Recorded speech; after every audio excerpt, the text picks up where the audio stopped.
नमस्कार दोस्तों, स्वागत है आप सभी का संतोष विजय चैनल में। आप सभी को श्री राधे राधे, प्रणाम नमन वंदन। आप सभी कैसे हैं? उम्मीद करती हूँ सभी बहुत अच्छे होंगे। आज सरतिल्ला एकादशी है, तो सर्वप्रथम आप सभी को सरतिल्ला एकादशी की बहुत बहुत बधाई एवं बहुत बहुत शुभकामनाएं। आइए आज जानते हैं कि ये सरतिल्ला एकादशी का नाम सरतिल्ला क्यों पड़ा। तो सरतिल्ला नाम इसका क्यों पड़ा और इस व्रत का क्या महत्व है और ये व्रत कब क्यों और कैसे किया जाता है। तो सरतिल्ला एकादशी का व्रत माघ मास कृष्ण पक्ष में होता है। सरतिल्ला एकादशी के दिन 6 बातों का बहुत बड़ा विधान है। 6 बातें कौन सी हैं तो उसे हम जानेंगे। और सरतिल्ला एकादशी का व्रत कुछ लोगों का मत है कि कृष्ण पक्ष या शुक्ल पक्ष में होने वाली एक ही एकादशी का व्रत करना होता है। तो दोस्तों ऐसा कुछ नहीं है। हमें कृष्ण पक्ष और शुक्ल पक्ष की एकादशी में कभी भी भेद नहीं करना चाहिए। दोनों पक्ष की एकादशी ही सर्वोत्तम मानी गई है और हमें हर मंथ जो 2 एकादशी आती है, हमें दोनों एकादशी के व्रत को नियम पूर्वक करना चाहिए। शुक्ल पक्ष और कृष्ण पक्ष में भेद करने से इसका दोष लगता है, अपराध लगता है, इसलिए कभी भी मन में कोई शंका ना करें।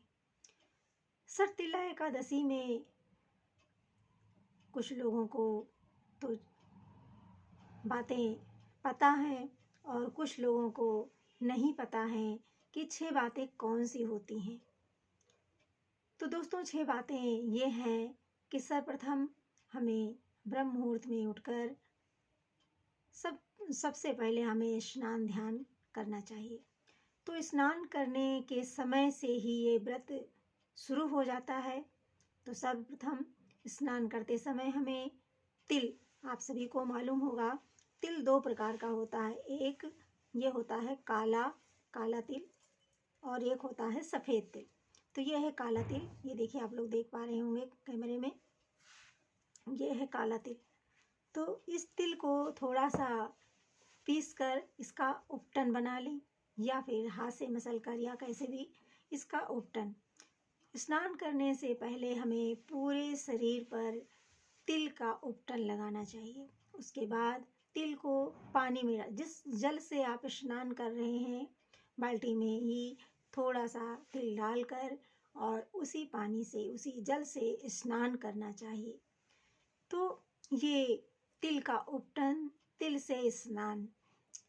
स्नान करने के बाद ठाकुर जी को जब हम स्नान कराते हैं तो हमें ठाकुर जी को स्नान कराने के समय भी हमें थोड़ा सा तिल जल में डालकर ठाकुर जी को स्नान कराना चाहिए। और यदि सूर्य को अर्घ देते हैं तो उसमें भी हमें थोड़ा सा तिल डालकर हमें जल चढ़ाना चाहिए। तिल का उपटन, तिल से के पानी से, तिल के जल से स्नान, ठाकुर जी को तिल मिला हुआ जल चढ़ाना चाहिए। उसके बाद हमें तिल का हवन, स्नान ध्यान करने के बाद हमें यज्ञ करना चाहिए। हवन तिल और गुड़, जो भी आपके उपलब्ध हो हवन सामग्री, या नहीं तो तिल और गुड़ से भी हम हवन कर सकते हैं। तो तिल से हवन ये हो गया हमारा 4। और तिल का दान, तिल का दान करने का सरतिल्ला एकादशी में बहुत बड़ा विधान है। इस दिन जितना ज़्यादा तिल आप दान करेंगे उतने वर्ष तक हमें स्वर्ग में निवास मिलता है और बहुत ही अच्छा होता है, इसलिए हमें तिल को दान करना चाहिए। और 6 नंबर पर हमें तिल का भोजन दान करने के बाद हमें तिल खाना भी चाहिए। तो हम कैसे खाएंगे? ऐसे तो नहीं, तो तिल को हम भून लेते हैं और फिर उसके बाद इसके लड्डू बना लेते हैं। और नहीं बना सकते तो ऐसे ही गुड़ मिलाकर खा लीजिए या ऐसे ही कच्चा ही खा लीजिए। ये देखो मैंने तो भाई लड्डू बनाए थे, आप लोगों को दिखाती हूँ।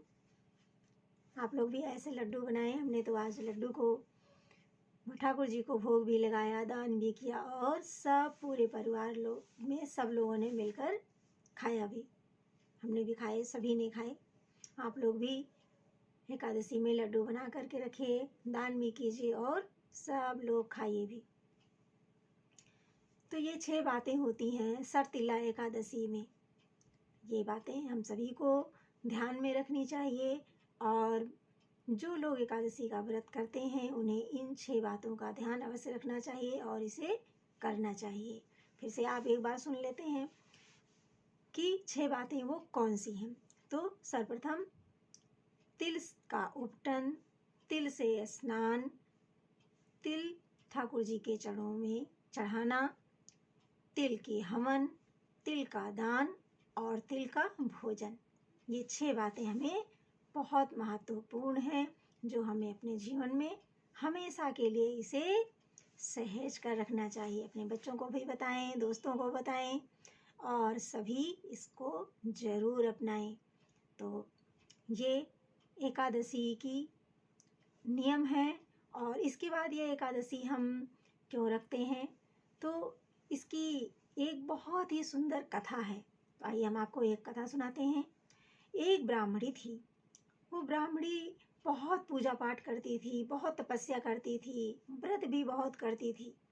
व्रत करते करते, पूजा पाठ करते करते वो वृद्ध हो गई। बुढ़ापे का शरीर आ गया, शरीर एकदम जर्जर हो गया, हड्डियों का ढांचा दिखने लगा, बहुत कमज़ोर हो गई, शरीर पूरा व्रत और तपस्या से सुखा डाला। लेकिन वो बहुत कंजूस थी। कभी भी क्या नहीं करती थी, दान नहीं करती थी, कभी किसी को कुछ भी नहीं देती थी। पूजा पाठ तो बहुत करती थी, खूब मंदिर भी जाती थी, खूब घंटी भी बजाती, शंख भी बजाती, पूजा भी करती, सब कुछ करती थी। लेकिन क्या नहीं करती थी, केवल दान नहीं करती थी। जब उसका अंत समय में कुछ दिन बाकी रह गए, लग रहा था कि अब वो बल मृत्यु के समीप जा रही है, तो एक दिन भगवान को दया आ गई। हमारे ठाकुर जी तो वैसे भी बहुत ही दयालु हैं। उन्हें तो करुणा सागर कहा गया है, करुणा निधान कहा गया है, कृपालु कहा गया है।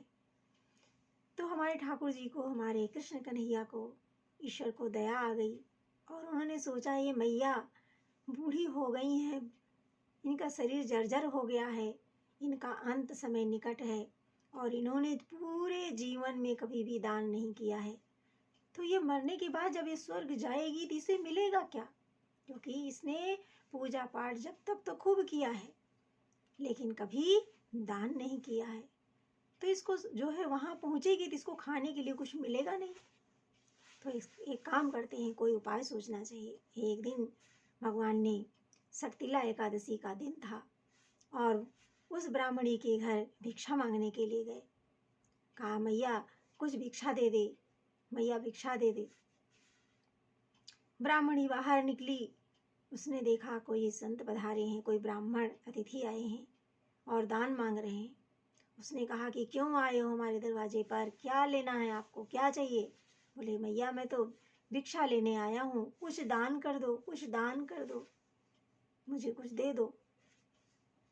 उस ब्राह्मणी ने कहा, उसने सोचा कि इनको क्या दान करें, क्या करें। उसने क्या किया, वहीं पर एक मिट्टी का ढेला पड़ा हुआ था और उठा करके ब्राह्मण के हाथ पर रख दिया। वो मिट्टी का ढेला लेकर के ब्राह्मण देवता, जो कि भगवान का रूप थे, चले गए।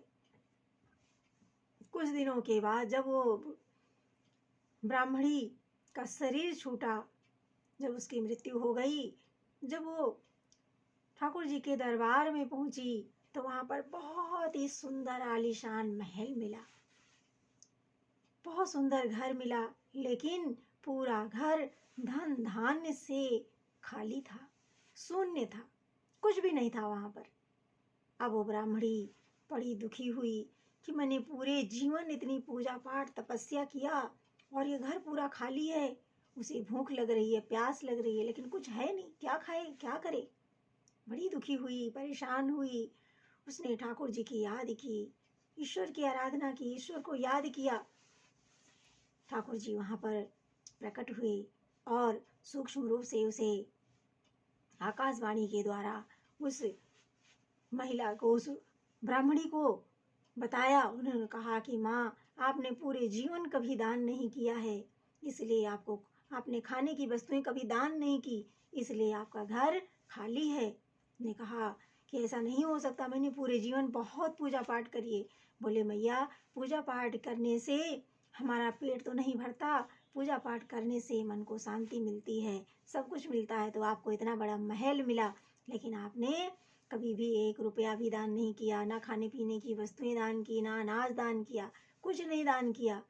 एक काम करो कि जब यहाँ पर स्वर्ग में कोई भी मृत्यु लोक से आता है तो यहाँ पर देवांगनाएं उसे देखने आती हैं। जब देखने आती हैं, जैसे लोग नई बहू को देखने आते हैं, वैसे देवांगनाएं अप्सराएं यहाँ पर देखने आती हैं।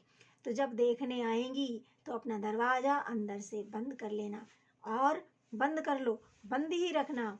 और कहा कि जब देवांगनाएं मिलने के लिए, देखने के लिए आएंगी तो उनसे हाथ जोड़कर विनती करना, कहना कि आप मुझे सठ तिल्ला की एकादशी की कथा सुना दो। तो जब वो आपको कथा सुना देंगी तो आपका घर धन धान्य से भरपूर हो जाएगा, पूर्ण हो जाएगा। मैया ने दरवाज़ा बंद कर लिया, और जब देवांगनाएं देखने के लिए आई तो मैया ने, उस ब्राह्मणी ने हाथ जोड़कर कहा, सखियों, आप मुझे पहले सठ तिला एकादशी की कथा सुना दो, उसके बाद मैं द्वार खोलूंगी। ऐसा कहकर मैया रोने लगी। सभी अप्सराओं ने मिलकर उस ब्राह्मणी को सठ तिला एकादशी की कथा सुनाई, जिसके प्रभाव से उस ब्राह्मणी का घर धन धान्य से, रुपए पैसे से, सभी चीज़ों से भर गया।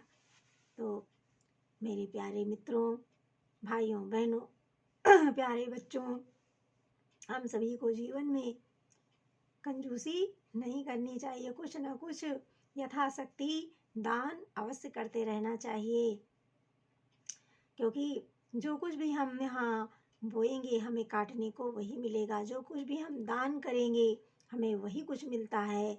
जिसके पास जो कुछ है वो उसे दान कर सकता है। जिसके पास धन है वो धन दान करे, जिसके पास वस्त्र है वो वस्त्र को दान करे, जिसके पास अनाज है अनाज दान करे, जिसके पास श्रम है, मेहनत है, वो अपने बल को दान करे, जिसके पास सुंदर वाणी है वो अपनी वाणी को दान करे। मीठा बोलकर दूसरों को खुश करें, प्रभावित करें, अच्छा बोलें। जिनके पास ज्ञान है वो ज्ञान बांटें, ज्ञान का दान करें।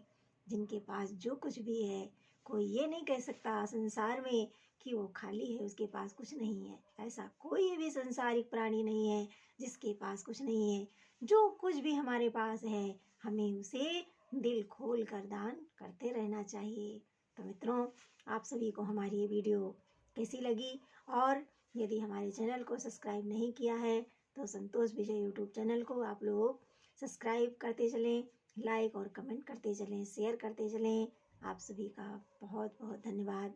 सभी को जय श्री राधे कृष्णा।